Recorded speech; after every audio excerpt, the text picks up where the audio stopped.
Good morning, everyone, and welcome back to Proactive Risk Management for the C-Suite monthly webinar series. I'm the host and moderator for today's webinar, and for those of you who don't know me, my name is Chris Martens. I'm a Vice President Business Development Executive at Assured Partners. We work with management teams across the country who are looking to increase cash flow, reduce volatility, and ultimately get more control over their company's insurance programs and employee benefits. A few thoughts on technology. Given the significance of the topic today and the panelists lined up to speak, it is possible that some of you may experience intermittent video or audio issues. This generally only lasts a minute or two and is most often related to your local internet speed. So just sit tight as it usually passes.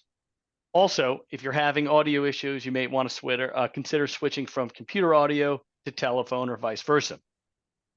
Looking ahead, we will have time near the end of the program for questions.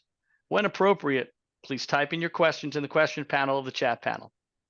We may not have time to get to all the questions, but we will look at the questions after the presentation and provide responses back to the attendees. This webinar is being recorded today and will be available for replay. Lastly, if something we've discussed today intrigues you, or you want to schedule some time to go over additional questions or dive deeper into the topic, absolutely reach out to me via email, call my cell phone, or send me a direct message on LinkedIn. As I mentioned to Anthony and Paul prior to today's webinar, I would love to generate discussion and thought leadership from today's topic and welcome any additional conversations. So let's introduce these panelists that I've talked about. So today, coming from the land of Bruce Springsteen, the state of New Jersey, we have Anthony Mento, CEO of Life Brokerage. Anthony, tell us a little bit about yourself. Yeah, good morning, Chris. Thanks for having me. So I'm a advanced markets planner by trade, have a CFP, really working in the wholesale distribution of life insurance solutions, many of which arrive from a planning need from business owners. We touch about 3,000 deals per year, most of which are related to the business market, and we'll support highly skilled professionals like the Chris Martens of the world. And I'm from Hamilton, New Jersey, quite a distance from Asbury Park in the blueberry fields. However, that Springsteen stigma still seems to follow me. Great person to have from your state.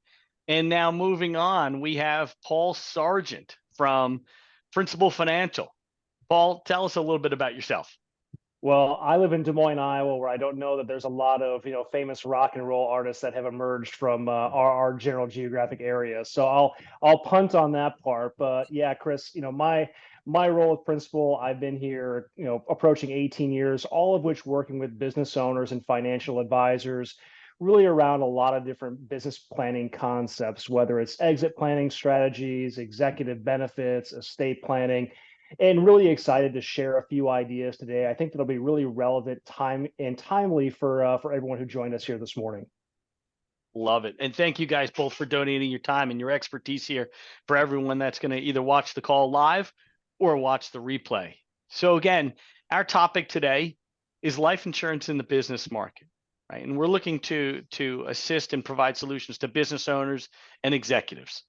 Now more than ever, CEOs, CFOs, leaders of HR, and business owners need innovative solutions to be proactive when it comes to one of the most overlooked areas on any company's balance sheet: key executive retention and succession planning. So without going too much further into the topic, I'm going to bring in the experts here, Anthony, Paul. Let's dive in. So one of the things that I want to kind of talk about, we're going to I guess let's kind of widen out the lens a little bit for everybody that's on the call that might not be totally familiar. And I'll let both of you guys kind of, take the mic here, but what are executive benefits? What are they? Who should be interested? Why don't one of you guys kind of take the mic here? Yeah, Chris, I think maybe to kind of drill down into like what are executive benefits, I'm gonna toss that to Paul in a second. But even more specific, like what are the client profile? Like what industries are looking at executive benefits, and what size companies should we be dialed in on? How many years should they be in business before you would consider establishing an executive benefit? What does sales look like and the entity structure? So Paul, give us some color on like the client profile, who we should be thinking about, and just a little bit of insight on what is an executive benefit and why does it help business owners that meet this client profile? Yeah, so I'll start there, Anthony. I think, as we think about executive benefits, when we talk about how employers, business owners, key decision makers in any organization, how they look at the benefits they provide to the people who drive the value in their companies, who are the most important people. We obviously understand we value all of our employees, but we want to look at maybe those top few individuals who we really want to put a little extra emphasis on providing benefits. So when we think about executive benefits, it's not tied specifically to an executive, but really who are the difference makers in your organization. So when we talk about these executive benefit plans today, don't be thinking purely about the CEOs, CFOs of Fortune 500 companies. Think about the handful of key individuals inside of the organization that you are a part of, clients that you work with, that would really benefit from having specific benefits for those individuals. Now, the benefit of working here at Principal is that we record keep about 25,000 business owner plans, everything from succession plans like buy-sell agreements to these executive benefit style agreements. With all of that data, we have the benefit of understanding who are the types of businesses, entities that actually implement these kind of plans, ultimately, which ones benefit the most from these type of solutions. So when we think about the types of revenues, we're typically working with organizations that are a little bit beyond the startup type of plan. We still obviously do a lot of planning with startups, but we're looking for those growth businesses as well as long-term established businesses. The bulk of the organizations that we work with are small to medium-sized businesses. We tend to find that small to medium-sized businesses are underserved markets. So when we think about the number of businesses we have that are fewer than 100 employees on our books, it's over 77%. So when we think about the types of solutions that we'll cover today, these are geared towards, that small to medium-sized business. Of course, they can be applicable to larger organizations as well, but really we find that there's a lot of opportunity to work with small to medium-sized businesses to really talk about plans that may not be on the radar of those particular business owners. Appreciate that, Paul. So as we contemplate how to retain and reward some of these key folks, like what data do we use to determine what that market looks like and what the job market looks like and why these plans might be necessary in today's economic environment? Yeah, so I'm sure, like you and me, Anthony, everyone here on the call is poring over the job openings and labor turnover survey from the Department of Labor website every month. I know it's certainly something that I enjoy poring over day in and day out. Yeah. But what that is unique to tell us information on is the Department of Labor tracks how many employees voluntarily leave one job to go to another. Not how many left because they retired, not how many left because they're on disability, not how many left because they died, but those who took different opportunities who are able-bodied workers. And if we've looked over the past really 10 years, these numbers have been at all-time highs. The people who are voluntarily going from one job to another because the labor market is so tight, because unemployment is so low, is really telling that business owners are struggling to find ways to recruit, reward, and retain their top people. And so we think about a lot of the individual businesses out there. It's thinking about, hey, my competition is calling my top salespeople. My account managers are being poached because the market is so good for their type of work. Those are the kind of conversations we have day in and day out with business owners. And what this report from the Department of Labor tells us is that while unemployment is at really record lows, the unemployment rate for key employees is always going to be 0% because there's always value to be had in getting a key employee from an organization. So it allows us to look at our conversations with business owners around what are you doing to incentivize your key employees, retain them, and ultimately potentially recruit new folks to your organization. Yeah, well said, well said. And I got quite literally hot off the press today, right? 353,000 jobs added last month, right? Less than one available person in relation to the openings. And what you see by the report here is that quits certainly outpaced by a couple million layoffs and discharges, right? So the market is really difficult to capture and retain and reward some of these key folks. So, right, absent of just overpaying, Paul, in the form of wages and compensation, right, and like really putting small businesses and medium-sized businesses in a financial crunch, you know, the executive benefit market has really opened up new opportunities to incentivize and recruit and retain some of this top talent. If and Paul, your experience with Principal, what is it, 26, 27, 28,000 business clients, right? That you're supporting.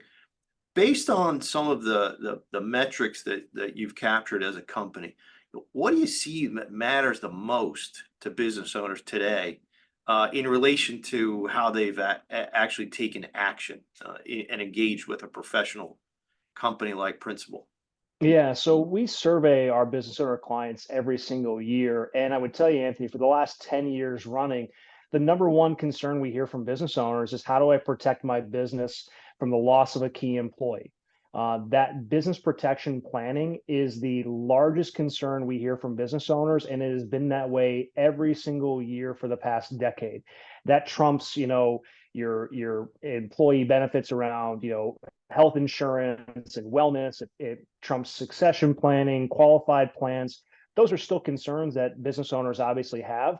But as we talk about that tightened labor market, the value of key talent, the number one concern business owners have had is what can I do to really protect my business from losing these valued individuals as a part of my organization? So it is not just one of the scenarios where, the Department of Labor tells us, our own customers tell us the exact same thing as well. Paul, Let what me are jump the in here. Well, let me jump in here yeah, real quick, please. Anthony. I just want to kind of harp on this, just to kind of focus on it, right? So if we look at the different categories, right, we got business protection, health and wellness.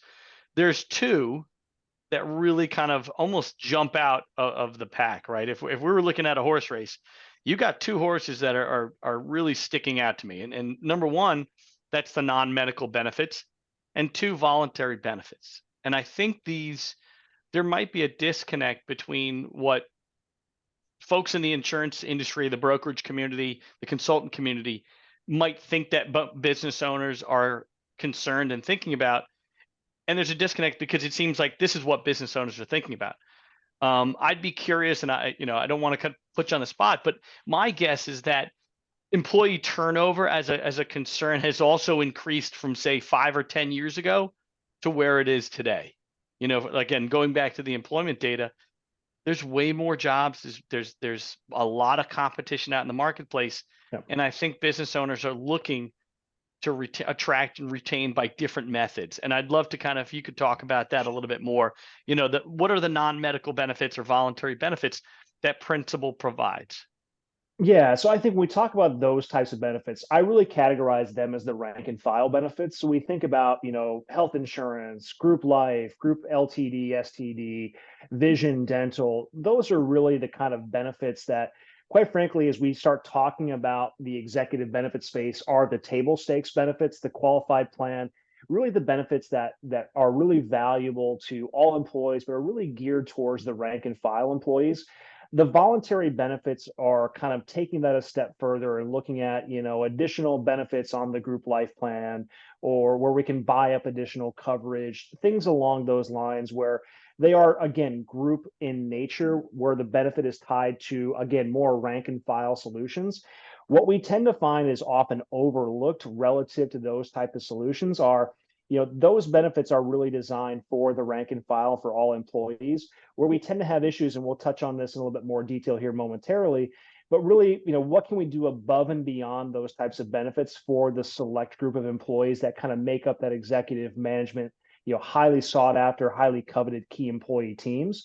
So our emphasis is really looking at those things. Typically are often addressed with a business owner. There's often plans they have in place for the rank and file employees. What most business owners aren't aware of is plans that can really specifically benefit a select group of employees outside of the traditional means like the qualified plan or the group benefits. And we're going to touch on those here in a little bit more detail momentarily. Now, if you really dial in on the most underutilized tools, right, in this survey is number 3 and number 7, right? Your income protection and your supplemental key employee benefits.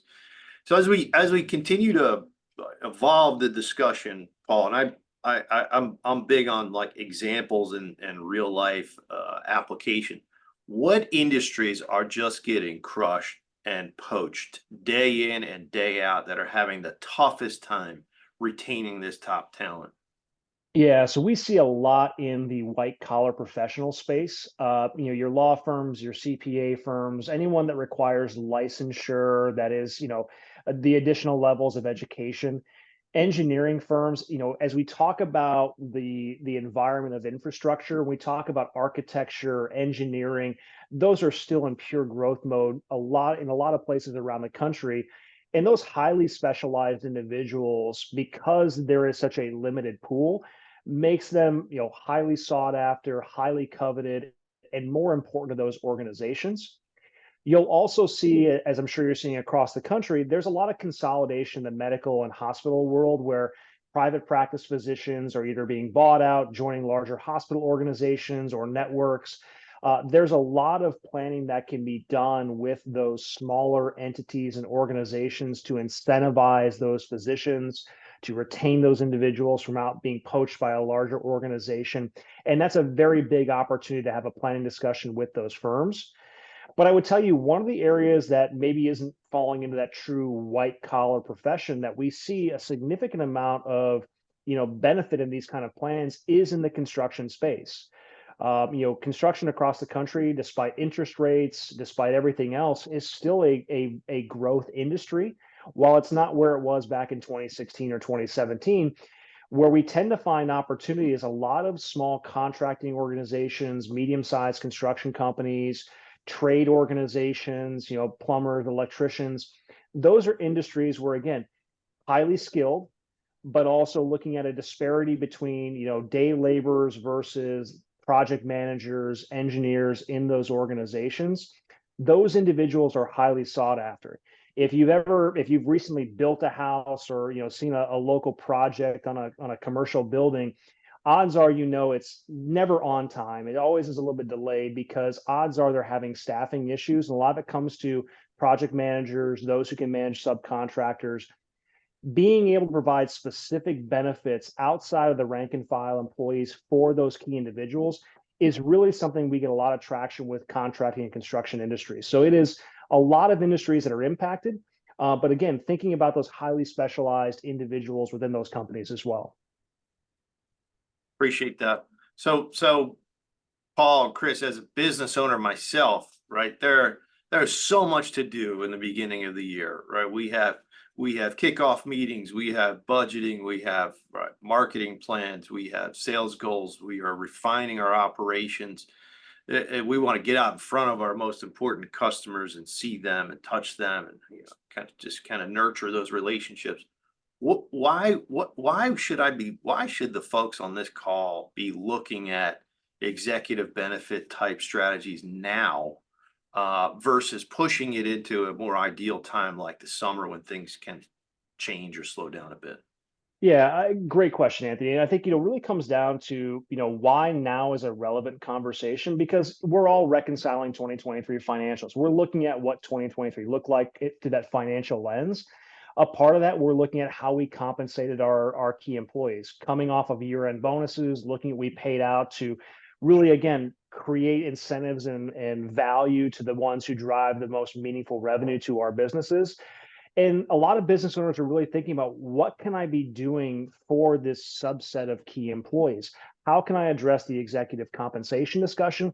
What can I be doing versus just paying higher salaries? Is there things that I could be doing that might give me as the business owner more control? And we're also getting a lot of feedback from employees. This is the time of year where if you've got a qualified plan and maybe you have some highly compensated folks who are putting dollars into the plan, but unfortunately they put too much in, or the plan maybe failed some testing and they're getting refunds back, they're typically going to your HR team right now and saying, hey, why am I getting money coming back out of my 401k? What's going on? Why can't I contribute inside the qualified plan? And these are all timely things for us to come in and have a conversation with the business owner about what options might be available to help you address those concerns around not only you as an ownership group, but also your key employees. Fair. As we continue to drill down, so all right, maybe the executive benefit is a good idea, but like, let's start to translate into discussion with a business owner. What are some of the discussion points you want to uncover when meeting with a business owner to see if a non-qual executive plan would be a fit for their company? Yeah, and I would love to tell you, Anthony, that I came up with all of these, little quirks here on the screen. But I would tell you, these are all things that we've heard from successful advisors who are good at helping business owners in this marketplace, and then also what we hear from business owners. These are things that we hear consistently from business owners. And I think as you're having that planning conversation with either your own management team as the business owner, or if you're an advisor working with business owners, you ask the question of who's the last person you want to have walk in tomorrow and hand you a resignation letter. Oftentimes we think about, you're having an insurance person come in talking about, hey, if Anthony's your key guy and he gets hit by a bus tomorrow, or eaten by a shark, or falls out of a hot air balloon and he dies tomorrow, what's the impact of the business?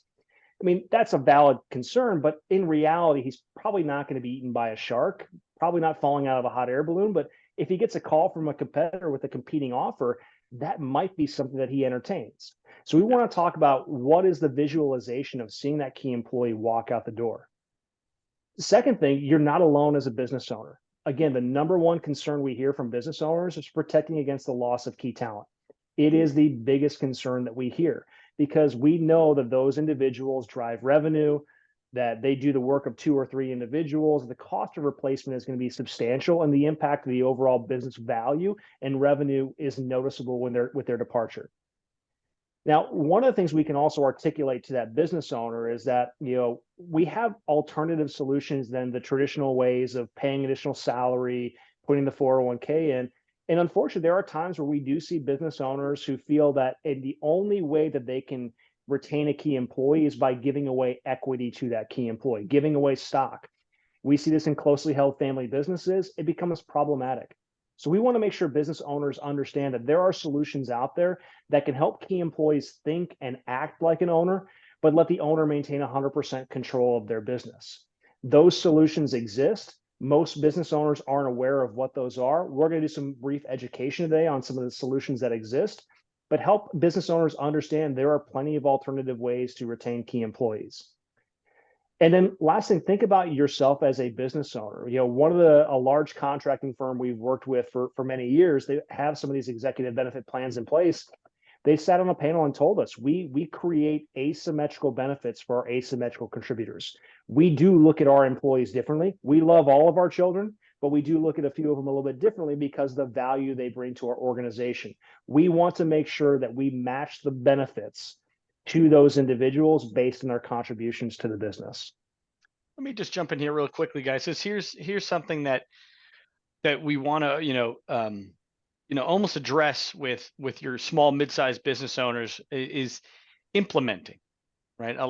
And sometimes there's a fear, whether it's perceived or actual, that, oh man, this is going to take either I'm going to have to hire somebody to implement this stuff, or the person that is my HR, my bookkeeper, my office manager, right? They might wear a lot of hats. I'm not going to be able to add to their workload. Are these solutions a heavy lift? Are these easily implementable, or is there something that principal can help out with and really outsource the work to you guys? Talk to us a little bit about that. Yeah, so our approach, and again, where we work with Chris, yourself, Anthony, and his team as well, we take a very consultative approach. Like Anthony, my background is in planning, so we look at this from a one size does not fit all for business owners. So in reality, what we're going to do is we're going to start asking questions and really bring the narrative around a lot of the planning that goes into these particular topics. So we take a consultative approach. Our expertise, we're here every step of the way. So not only are we going to be there to kind of educate like we're doing today, but we're there as a part of the discovery process with the business owner client. We're there as far as presenting the financial modeling for the solutions that we're looking to implement. And then once the plan actually goes into effect, we're also acting as the administrator on these plans as well. So it is a full service turnkey type of plan, but it is a collective team effort. So we work very closely with Chris, we work very closely with Anthony and his team, and then we have a team behind myself that we're really here every step of the way. So the goal here is not to make everyone an expert, but to know that you've got the resources behind you to really, help implement these types of solutions. That's great. Thank you.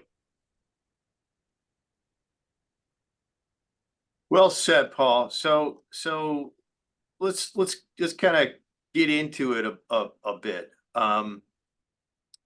Let's talk about, like, first and foremost, whether you're highly compensated or rank and file. You enter the workplace, you establish a lifestyle, and you're encouraged to save as much as you can in your qualified plans, right? Your 401k, max it out, right? And 8 out of 10 times, that particular employee doesn't really save anywhere else. They are driving and increasing the Social Security benefit. They are saving in their qualified plan. But what they're not really taught is that although you're diversifying within your qualified plan assets and different allocations and small cap and large cap and international, you're not really creating any different locations of your assets, of whether it be capital type assets or tax-free, type buckets. But I think the bigger issue than that is that, right, the higher the income you earn, the larger the gap that your 401k or 403b and Social Security benefit will actually cover, right? So there is this almost, and I'll call it, reverse discrimination against the highly compensated individuals who are obviously at a fair market value because of the revenue or the talent that they bring to the company. How do we help them close that gap, and why is this relevant to employee retention? Great. Yeah. I mean, excellent question, Anthony. I think, as you look at this, if we go a standard 80% income replacement in retirement, qualified plans and Social Security are really meant for that rank and file employee. So there is that gap that exists when the more money you make, the less percentage of income that the qualified plan and Social Security are going to make. And then a lot of times the question then comes back to the employer is, what can you do to help those individuals save more money? And that's when we start talking about plans outside the qualified plan and what we're going to call the non-qualified plan arena. And when we talk about non-qualified plans, it's a catch-all. I mean, there's a wide range of non-qualified solutions that exist. A lot of times, if you're talking with maybe the 401k advisor who's got the 401k plan, they may know traditional non-qualified deferred compensation and where it does and does not fit. But there's a lot of different plan designs outside of that traditional planning of a non-qualified plan that makes sense for the more small to medium-sized business, where maybe it's not 100 employees that want to participate, but maybe a select few that the employer wants to put additional benefits above and beyond the qualified plan. So really what we want to do is have the discussion around what's the right kind of non-qualified plan that makes sense for that particular business owner. So when we go through that, go ahead, Anthony. Yeah, I appreciate that. I might, although I think it's a good barometer, I'm gonna disagree with that 80% standard living, right? I know how I behave, and I've seen the Martens families in action, and in retirement, every day is a Saturday. So, if you're spending like it's Saturday or Sunday, that 80% number, in my opinion, is the bare bone minimum that you're going to want to, fill in terms of that gap. So okay, so we have a gap to fill. We want to try and do that. We want to collaborate, right? Because we're not looking to win a negotiation with our key employee, right? We both are going to need to come away with this as seeing a opportunity to enhance both the value of the business and the employee. So where do we start? What information do you need to start talking about some of these planning techniques? Yeah, well, I appreciate it, Andy. And I think for the next 6 hours of our call, we'll go through all the different plan designs and go in details. Or what we can do is really, leverage our team as the experts and get everyone on the call comfortable with asking a handful of questions. As we're sitting down with business owners, CFOs, HR directors, kind of going through, hey, we've identified there's a need to put a key employee plan, a non-qualified plan in for a select group of individuals. What are the questions that we want to ask to put us on the right path towards the right kind of plan design? The number one question we want to get everyone comfortable in asking is understand what the corporate tax structure is. Is it an LLC? Is it an S Corp, C Corp? The reason why we ask that questions, a lot of these plans, are going to vary based off of the overall corporate tax structure and what and when the actual tax benefits are to the organization and the employee. That gives us a foundational understanding of where we want to start. The second question is, who's the plan for? Oftentimes, as we're talking with the business owner, with an equity partner in the organization, it might start around a conversation around an employee, and we start talking about the plan designs, and that employer says, gosh, you know what, that sounds pretty good. Can I participate as an owner in the plan? And depending on the type of plan, sometimes the answer is yes, and sometimes the answer is no. So we want to get a better understanding of who is the plan really for. Is it employees? Is it owners? Is it both? It is not uncommon for us to have a separate plan for employees and a separate plan for the owners in the same organization. So we'll certainly talk about that here in a little bit more detail momentarily.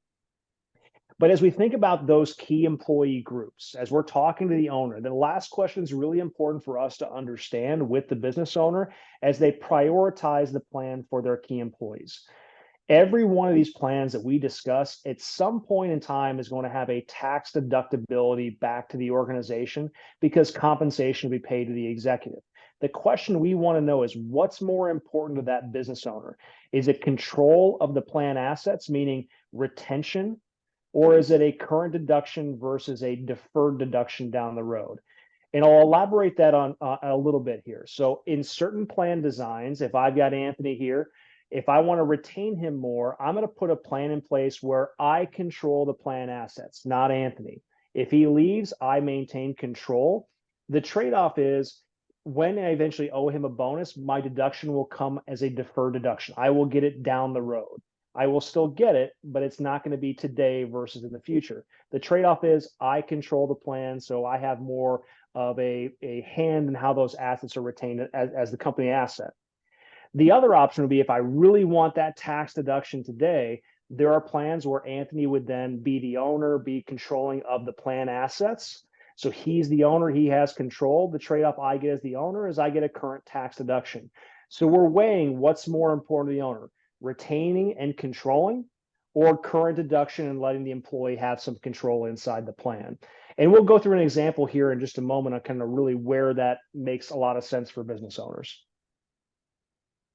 So forgive me because, right, I think the industry and the employee benefits segment of our industry make this far more complex than it needs to be, right? So there's really three questions. Are you telling me, Paul, that we can get off the ground with the answers to three questions? Like, what is your structure? Who is the plan for? And what's more important to you? Control of the plan assets or current tax deduction? And the answer to those three questions will shape the next step in the conversation. Is that fair? 100% fair. And then from there, we're going to have a deeper conversation on who are the participants, what kind of contributions, time horizon, and we'll dig a little bit deeper from there. But without these foundational questions, we're really kind of shooting in the dark. These will give us the direction to go with.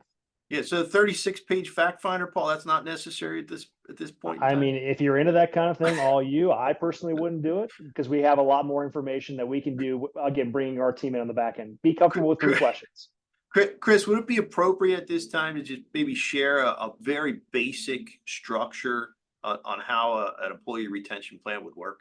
The only way that I'm going to let you do it is if you just let me give you credit really quickly. So I was going to kind of mention this after, but I'm going to do it right now. One of the things leading up to today's call, for the people that are watching this and going to watch on replay, is I said to Anthony, having seen his presentations previously and been at watched some of his webinars, Anthony Mento does a phenomenal job with his case studies, right? It's the Mento case study. I've coined it today. We're going to trademark this after the call. The Mento case study. He's going to show a couple of these today. He's going to show one in this next slide, but this really is just an amazing thing that you do, Anthony. So why don't we kind of go to the next slide and wow the people on the call here. I hope I get some Well, residuals being a part of this as well, for what it's worth. Well, I appreciate that, but again, as the business owner, right? Like, we don't have a lot of time to like go through and learn and get so involved, and that we're in the weeds, and we eventually become right paralyzed with information per se. So, drilling down to the most relevant questions, and then describing a plan through economics in a story format from left to right was always something that was taught to me that resonated, right? You have like 3 to 5 minutes with a busy, HR director, CFO, right? CEO, and keep things simple, right? So what you're looking at here is in the most simplest form. The economics of a max funded life insurance design that acts as an employee executive benefit. And columns 1 through 5 are nothing more than projections based off of the policy you can purchase to fund this promise, right? And it's quite literally that simple. You stay with me 10 years, and I'm going to move fairly quickly. You stay with me 10 years, and I'm going to fund the Mr. Employee, right? I'm the CEO speaking to my employee, Mr. Key Employee. You stay with me for 10 years. And I'm going to put $25,000 into this program per year. No questions asked. And after you fulfill that term, I am going to transfer the ownership of this policy per our signed agreement over to you. And at that time, you're going to need to recognize that benefit as a taxable event, but don't stress. The policy itself will provide the cash flow to pay that income tax due upon that transfer. And then that cash value and the death benefit associated with it to benefit your family and your children and your future descendants is all yours. One option of managing this policy is to wait until your retirement age 66, in which at that time you can take advantage of the tax favored attributes of life insurance and distribute $30,000 of tax-free income to supplement your retirement. So you can enjoy your travel, your spouse, your grandkids at that phase of your life. So if I then separate the policy values in columns 1 through 5, and I just kind of bifurcate employer values in columns 6 through 9 and key person values in columns 10 through 15, you see that the employer retains control of the asset at this point, just like Paul described, right? Question number 3 was, what's more important, control of the asset or tax deductions? In this instance, the answer was control of the asset. So the employer gets to keep and utilize those cash values on their balance sheet to pledge, borrow, do whatever they wish, right? In addition to providing the employee a valuable death benefit. And then at that point in time, once the term of the agreement is fulfilled, which in the example I gave was 10 years, you see the bonus coming over to the employee in column 10. Column 11 demonstrates how the policy cash value can pay the income tax on that bonus. And columns 13, 14, and 15 get to be, right, the fun part that the employee gets to enjoy because they've given their employer 10 really quality years of service.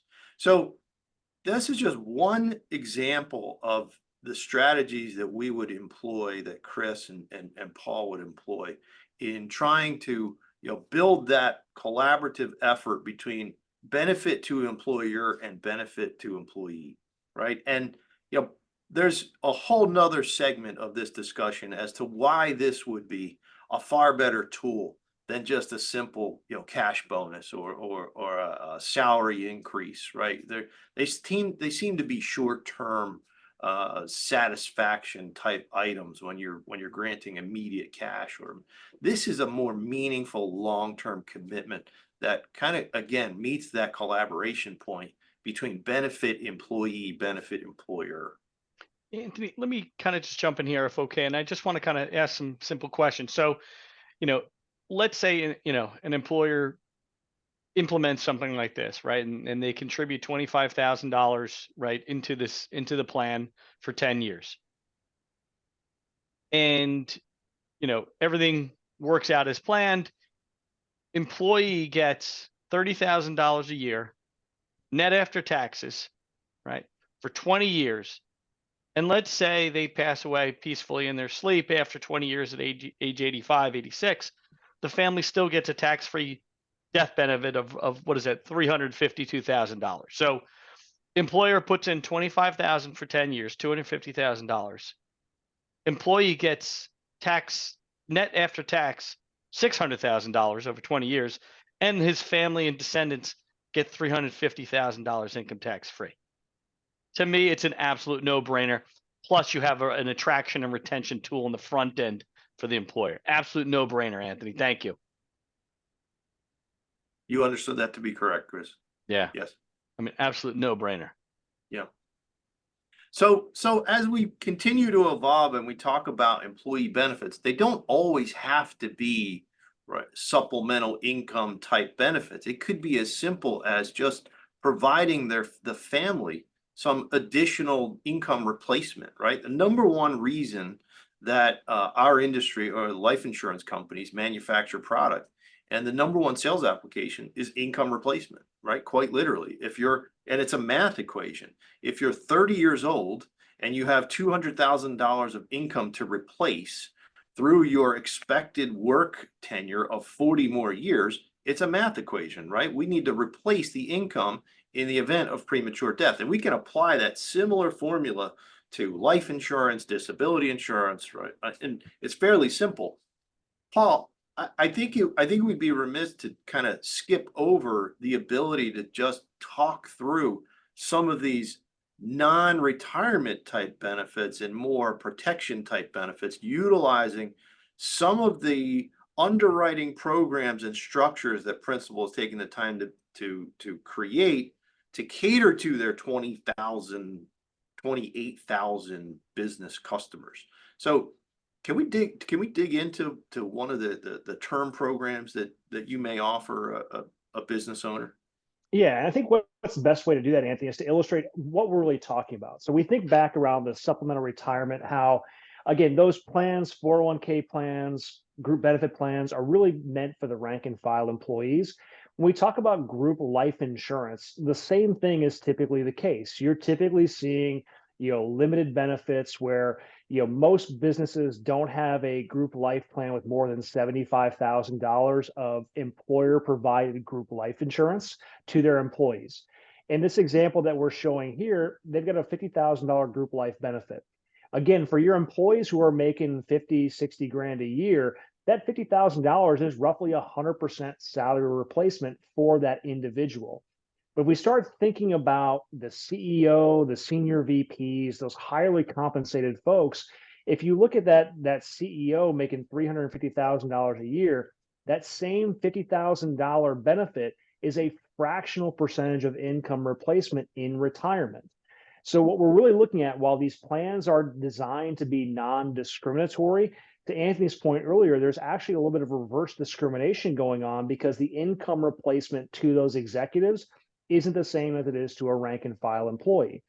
So what we have the opportunity to look at is how can we carve out that executive group and provide them additional life insurance, disability insurance benefits above and beyond what's in their group plans, and create an additional incentive, create an additional benefit, again, asymmetrical benefits for asymmetrical contributors.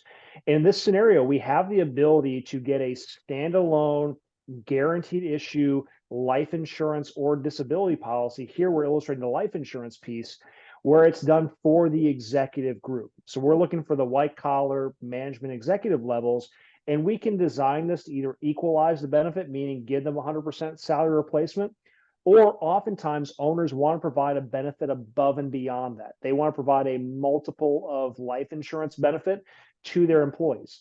Now, this can be an employee-owned benefit where they would own the life insurance policy, name their own beneficiary. If they were to leave the organization, it's portable as well. So there's more flexibility than a traditional group life insurance. But again, it's one of those benefits that can be supplemental to their group life insurance that goes above and beyond for a select group of individuals inside the organization. Paul, I'm going to ask you to hit the timeout button here. So it's a great idea, but that group life benefit is real easy. Right, life insurance is difficult. All right, the exam process and going through, right, a stranger coming into my house and drawing 3 vials of blood and asking me to lay on the floor and hook up an EKG machine, or I just do all this paperwork. The group life thing is automatic enrollment. There's no underwriting. Everybody gets it, right? So why would I want to create this headache for my HR team? Yeah, and again, we make it very simple. We've dedicated resources to do all the heavy lifting on this. So from the agent's perspective, the broker's perspective, we're utilizing very basic census information to get the group approved within our underwriting platform. We have a dedicated onboarding team that does all the paperwork, all the onboarding. Everything is done digitally. Participants are getting emails for electronic signatures, policies are e-delivered. We could not make this any easier. And again, it's one of those plans where we look at employees, again, valuing things that are differentiators from what the rank and file employees get. So we want to make sure that the lift is not a heavy one from not only the HR director, the CFO, but also from the financial advisor or broker who's working with the business owner as well. So we really built out our platform to make it as easy as possible. Okay. Kind of knew the answer to that, Paul. I figured you did, Anthony. Yeah. All right. So in the interest of time, I do want to maybe jump ahead a little bit here and just talk about, we mentioned the onboarding piece of it. We also, all these plans we've talked about, we reference the 27,000 plans. We do all the administration here at Principal as well. So everything is done in-house. We're not outsourcing to any third party. It's not a general 800 number that employers can call into or advisors can call into. There is a dedicated point of contact. So we want to make sure that we are committed to the entire longevity of the plan with a business owner, not just any sort of product implementation. So I wanted to make sure we hit on that, and I do want to save enough time for us to talk about the exit planning piece of this as well, Anthony. Let me just kind of jump in here. And I don't want to, I think we might be able to kind of go over a little bit on time. So I don't want to feel like we have to kind of rush too much, but there were some things I think that you said and Anthony kind of touched on, right? Sometimes that individual life insurance application process either can be daunting, whether perceived or actual. And you mentioned something about, guaranteed issue. Can we kind of delve into that a little bit for people that are watching the call? Yeah, so let's dig a little bit into that. So kind of going back to the program itself, when we think about what this really is, it is a guaranteed issue program, meaning that we are looking at executive mortality. So we're looking white collar, professional, making at least $75,000 a year of compensation. So this is not a rank and file employee benefit. It is guaranteed issue. So meaning there is no underwriting. The only questions we are going to ask, are they actively at work and are they a tobacco user? The actual product solution, it is a 10-year or 20-year level term option. So it is not a group term product. The pricing is going to increase every year. Those rates are locked in. Depending on the group, we have different rate classes. So we actually go through an underwriting process where we're looking at the size of the group, the age of the group, all different factors. And we have different ratings that, better pricing based on larger groups. But ultimately, the idea behind this is we are creating a benefit to the employee. So level term duration, known cost. We also have the ability to convert this policy for the first 5 years. And what I mean by convert is they can actually exchange the term insurance for a permanent cash value universal life product without any sort of underwriting. So if there is someone who has health concerns, who maybe wouldn't be able to qualify for life insurance going forward, they'd have the ability to convert this into a lifetime life insurance contract without having to go through any sort of medical underwriting. So we do look at this as a great opportunity to create a standalone benefit for those key employees. And again, it is a key employee benefit. So we are looking at this for that management executive level, and looking at a group of at least 10 individuals or more. So the barrier to entry is not having to have 100 individuals. We can actually do this for groups as little as 10 lives. That's Well all. done, Paul. So okay, as we approach the top of the hour here, we touched upon two segments of the offering. One is the key employee retention, right, and the restoration of benefits. Second is protection-based, offerings. Yep. Now let's dig a little bit more into the mind of the business owner and how we can support their interests that will also align with obviously the first two segments of the presentation. But Paul, let's talk about business continuation and how we can help. Yeah, so I'm going to move forward here a little bit. As we think about, again, where we are having the meaningful conversations right now with business owners, again, because of timing, coming off of year-end financials, a lot of business owners are assessing, really what their financial business looks like after 2023. So they're working with their attorneys and CPAs, getting tax filings done. And a lot of times we're having the conversation around, what the business value looks like to that particular business owner and what that means as far as their business continuity plan, maybe their succession plan, may call it exit planning, but we're really looking to that business owner to help them understand how we can help them plan for the planned exit or maybe the unplanned exit of their business. Now, for a lot of business owners that we work with, a lot may have an idea rattling around between their ears of what their business is valued at.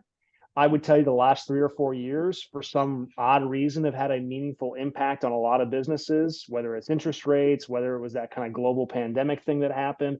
There's a lot of business owners that have had their business value impacted over the last handful of years.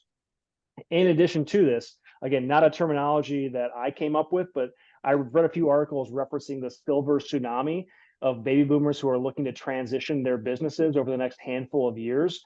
And with 3.5 million being surveyed saying they're looking to exit relatively soon, there's a lot of concern around how do we actually do that type of planning. And oftentimes, as we're having those exit planning, succession planning, continuity planning discussions, it's going to tie into that executive planning conversation we've already been having. Maybe the intent is to transition to a key employee. Maybe the intent is to transition to children, and we want to keep the key employees happy. Those are all common concerns that we're hearing right now. And then probably the thing that I think, Anthony, I'm sure you see it as well, is, we're staring down the barrel of a huge, huge estate tax planning change that is coming at the end of next year. The 2017 Tax Cuts and Jobs Act individual provisions are set to sunset at the end of 2025. What that means is a lot of business owners who have their net worth tied to their business may not be in a estate tax liability situation today, but with the reset of the estate tax exemption amount coming back at the end of 2025, a lot of business owners are going to be looking at an unwanted tax liability, especially tied to the value of their business. So now is as important of a time to think about business continuity and succession planning and how it ties into all of the other things we've already talked about. Yeah. So Paul, you keep talking about business valuation and right, how to exit. Would you be willing, and do you have the resources to help some of the attendees on the call value their business? I mean, it's quite expensive to go through a business valuation. Do you have any tools in-house that you may be able to offer? Well, Anthony, I'm glad you asked. As it turns out, we do. One of the things that we realized as an insurance company, as a business that really helps business owners, is that starting point of understanding what the business is worth is fundamental to making sure we have a good plan in place. And to your point, Anthony, a lot of business owners don't have their business valued because it costs meaningful dollars. To go to a CPA, to go to a certified appraiser and get a formal valuation done can be upwards of $30,000, $40,000, depending on the size and nature of your business.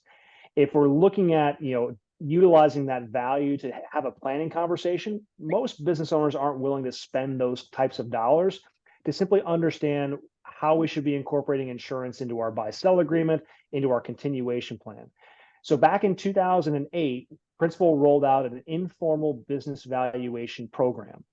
What we do is we employ about a dozen CPAs and tax attorneys, and we're able to work with business owners around getting 3 years of business financials and putting together an informal business valuation to help initiate that planning discussion.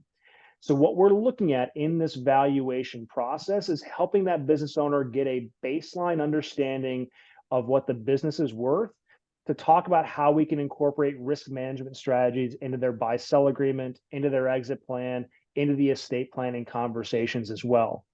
And when we talk about the barrier to entry of a large fee for a certified appraisal, our informal valuation is a complimentary service that we offer. We do not charge a fee for this particular service.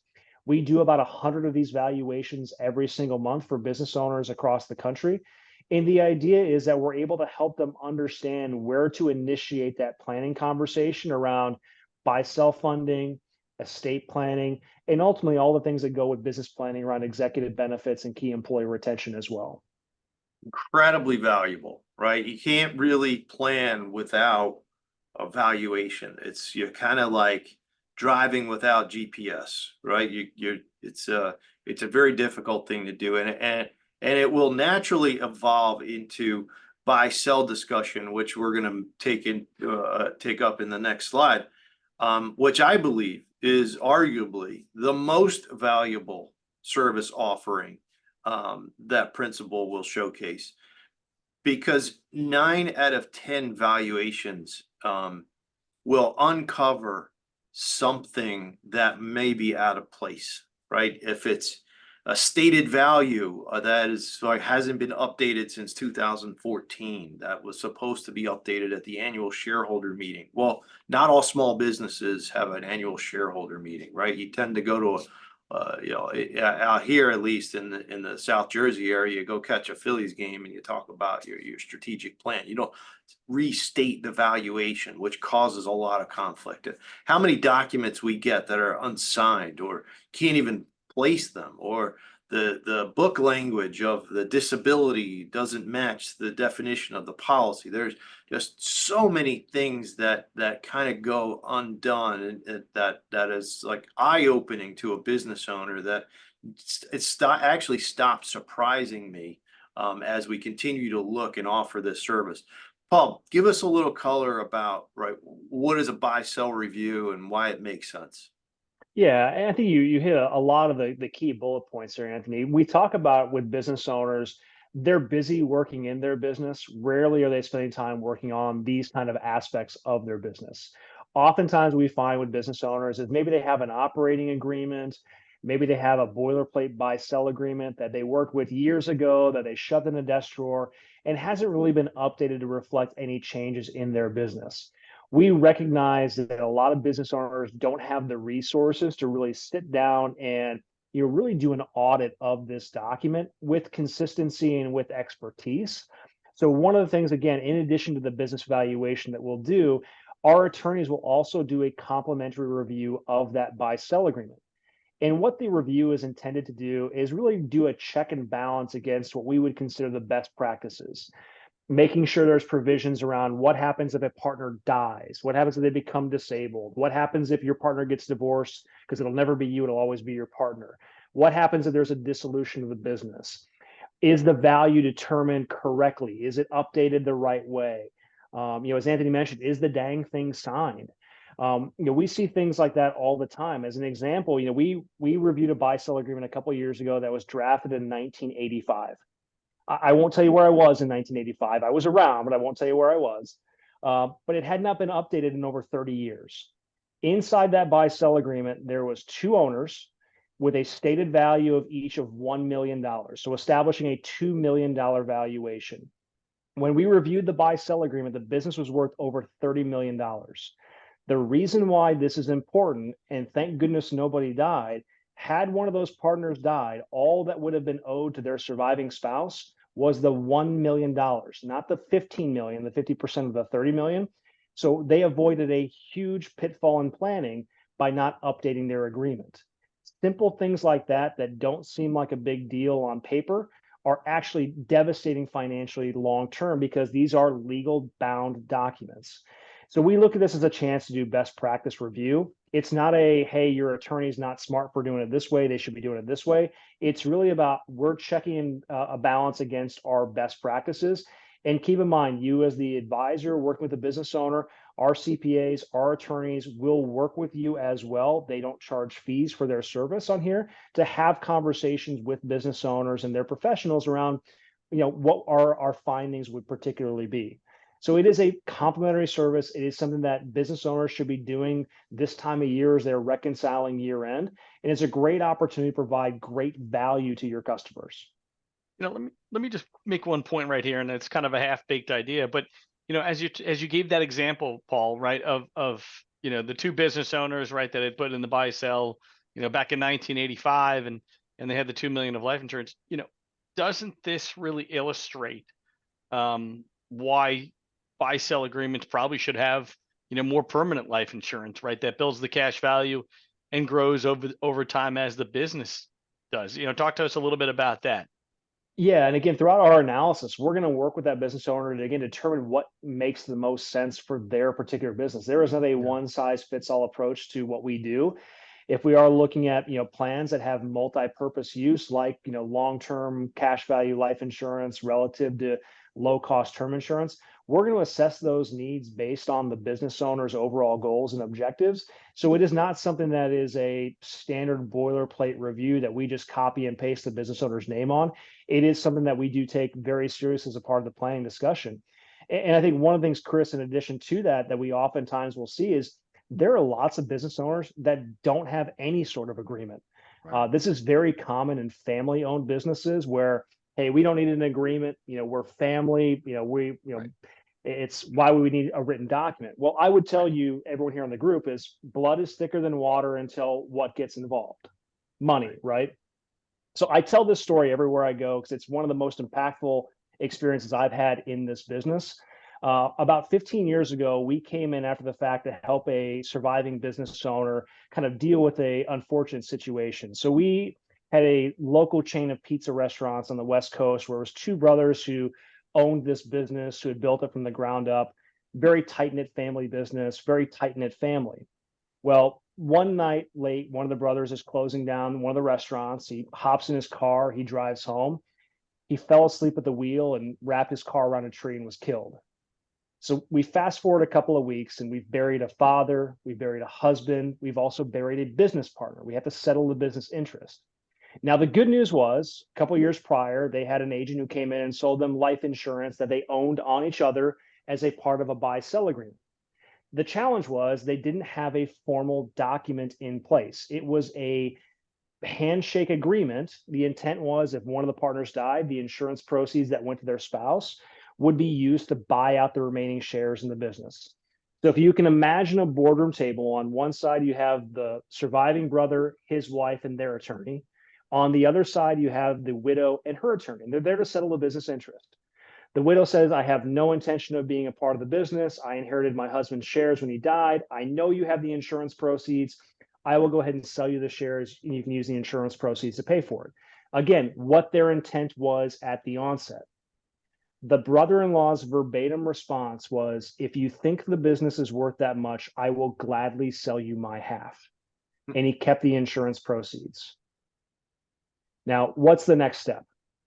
She sues him. Yeah. Who wins? Nobody. The attorneys, right? Yeah. He does. The only contract that existed was between the insurance company and him. Yeah. Guess where that business is today? It doesn't exist. Forget about the money. Forget about the business. Think about Thanksgiving at that family household now, all of which can't replace him as an individual. But think about the impact of not having a written document that spells out who, what, when, where, and how that business is going to transfer. Those are the impactful things that you can talk to your business owner as to why these are important conversations to have. It's huge. Well, you talked about some of the obvious, right? The obvious is like missing signatures. The obvious is matching up the valuation and the funding, right? The obvious is having disability, ownership. What about the not so obvious? What about recent court cases that have continued to climb through the lower courts into the Eighth Circuit, which are now going to be held by the Supreme Court, that is flying in the face of the most popular buy-sell strategy known to succession planning in the Connolly case. You know, that's the non-obvious, right? I don't think the business owners on this call or the folks that are listening in have really studied Crown Corporation or the Connolly case, right? It's not like the subject of the evening news. Give us some color around, again, the importance of reviewing buy-sell agreements due to potential legislative threats. Yeah, and this case is a landmark case as far as we're concerned inside the exit planning, business succession world, and the insurance business as well, because ultimately what it shines a light on is the importance of having a well-reviewed document, a clear and concise valuation method, and the importance of actually following the agreement that we have in place.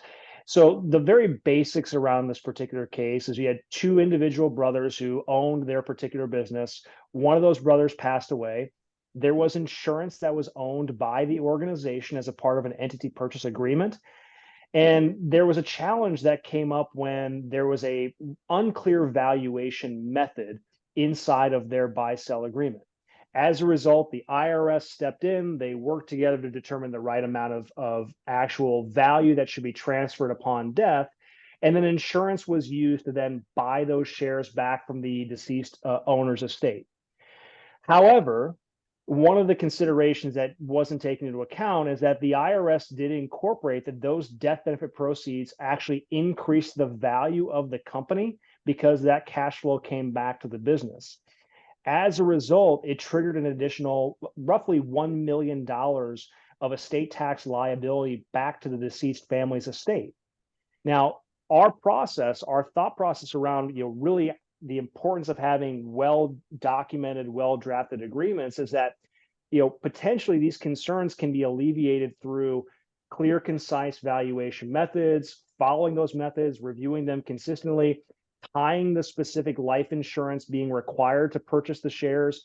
A lot of the things that we would recommend weren't followed in this particular case.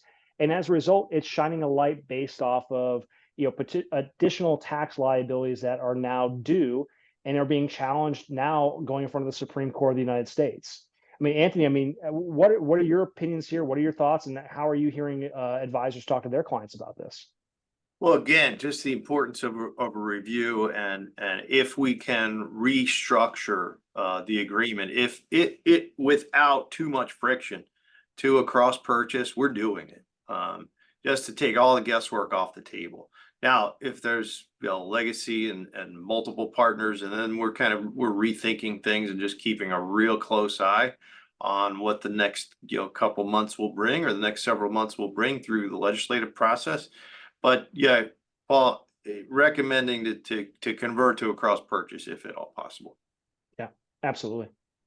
So again, this is a value add that we can help bring to the table through this review process to make sure it's the right type of agreement, the right language is being used, and that ultimately we have a process and plan in place, not at a Phillies game. I thought Anthony was going to go Atlantic City for his, business review, but he went Phillies game instead. But thinking consistently about what is a clear, concise methodology of treating this as a living, breathing document as well. Yeah. All right. So we're kind of through the process a bit. Paul, walk us through an example of a sample business, what the valuation could potentially look like, what a buy-sell strategy would look like. Like, start to showcase some of the value in a tangible, visual way. Yeah, and Chris, I think this goes back to your conversation about the types of insurance we use and how they're multifaceted, because again, no business is the same as any other business. So this is a general contractor that we worked with last year, over 35 years in the business, been around for a long time, doing a mix of commercial and residential construction work. And they were long-term C corporation. So again, we want to know what's that corporate tax structure, because there's a lot of planning that goes into our entire process. So we have, a couple of different owners in the organization. It's a family-owned business, Gen 1, Gen 2, and then we're starting to see Gen 3 as well coming up into the fold. So as we look at the organization, we have a wide range of owners in the group.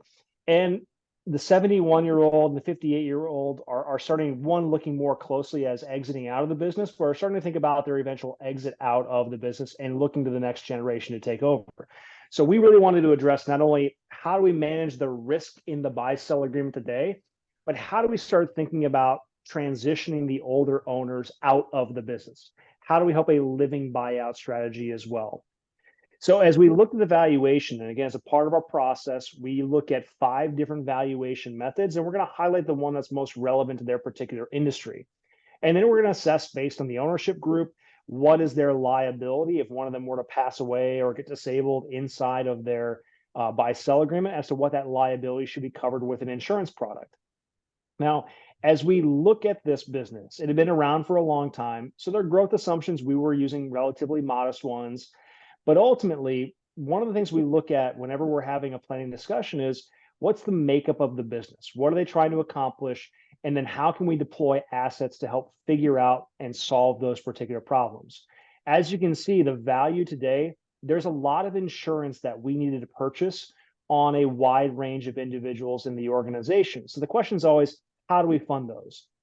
Now, as is common with construction companies, they were sitting on a lot of cash. So their adjusted book value, their assets minus liabilities, 8.7 million, 7.3 million of cash and cash equivalents is sitting on their balance sheet. What that tells us is they got a bunch of money sitting around for bonding. And we have the ability to talk about how we can help leverage those dollars to help do multifaceted planning around their buy-sell agreement, addressing the need for death benefit, as well as addressing the need to buy out some of the older shareholders over time. So what we did is we positioned the ability to layer on life insurance as a part of buy, sell, and key person to increase their amount of coverage, providing low-cost term insurance for the majority owner, knowing he's not going to be there for a long period of time. That coverage can decrease as he gift shares down to the next generation. But then talking about that, large amount of cash sitting on the balance sheet, how to reposition that assets to partially fund the buy-sell. So what's unique about the solutions that we offer, because we are so focused on the business market, we have insurance products that are balance sheet neutral, meaning you put $1,000 in as life insurance premium, you have $1,000 asset on your balance sheet simultaneously. That's really important for an industry like this that is so balance sheet sensitive. And then again, we can have a flexible life insurance solution where the insurance amount gets adjusted based on the liability of the shares outstanding. And then we also start thinking about, how do we retain some of those up and coming key employees, the project managers that we talked about earlier in the session that are so highly coveted. So I think what might be best is to illustrate really how this works. So when we look at the youngest individual in the organization that owns shares, we wanted to look at a scenario where we said, hey, we need to buy life insurance to cover the need of, if he dies tomorrow, there's shares outstanding that need to be bought from his estate. But in reality, we want to bank on this guy living. We want to bank on this 38-year-old who's healthy, actually living versus dying in a short amount of time, where term insurance makes sense. So we looked at an indexed universal life product. Again, that balance sheet neutral, where we put $100,000 a year of premium into the policy, and we're booking an asset of $100,000 on the company balance sheet. The idea behind this is we're comparing this to, what if we just bought a term insurance policy for $830 a year? That term insurance policy, while it serves a great purpose, is a non-deductible expense. Meanwhile, that life insurance, that index universal life, is going to accumulate tax deferred on the company balance sheet. So as you can see over time, the first 5 years, there's no cost effectively, because we're booking that same asset by utilizing the IUL contract. Whereas on the term insurance, there is a sunk cost built into it by nature of the plan. So by year 5, we've paid about $4,100. Again, not a big number, but that's a non-deductible expense. If he doesn't die, we're out those dollars. But again, we want to think long-term. 20, 25 years down the road, what happens if he's still there? He wants to buy into the business. He hasn't passed away. Well, by age 55 here, he's put in, we put in 1.8 million of premium inside this index universal life. We're sitting on an account balance of almost 2.8 million. So we're in the red we're in the black, excuse me, almost $1 million of positive tax deferred growth in the balance sheet. Whereas the term insurance, again, would have served its purpose. We've spent about 15 grand of money we'll never get back because he hasn't passed away. So this gives them flexibility of saying we can cover the life insurance need while creating an asset on the company balance sheet that is multi-purpose, whether to buy out shares, create an executive benefit, or if, God forbid, he were to pass away, there's still the same level of death benefit, if not higher, inside of that particular product. So we are looking at this from a long-term, with a long-term lens of not just what's the cheapest, shortest term fix, because that's not always the right solution. Anthony, anything you'd add to a kind of a scenario like this? I love it, but I just tend to, can't help myself. I'm an estate planning, junkie, but I will say that as you move and evolve through the planning process, right? Step one is nailing down the business, which is in most instances the most valuable asset, right? So once you have preserved, maximized, right, facilitated a continuation strategy in your business, then you can move to estate planning. And more often than not, we have the ability to incorporate the business in the estate planning strategy, particularly by way of funding, right? You mentioned the C Corp. I'm going to give you one example, right?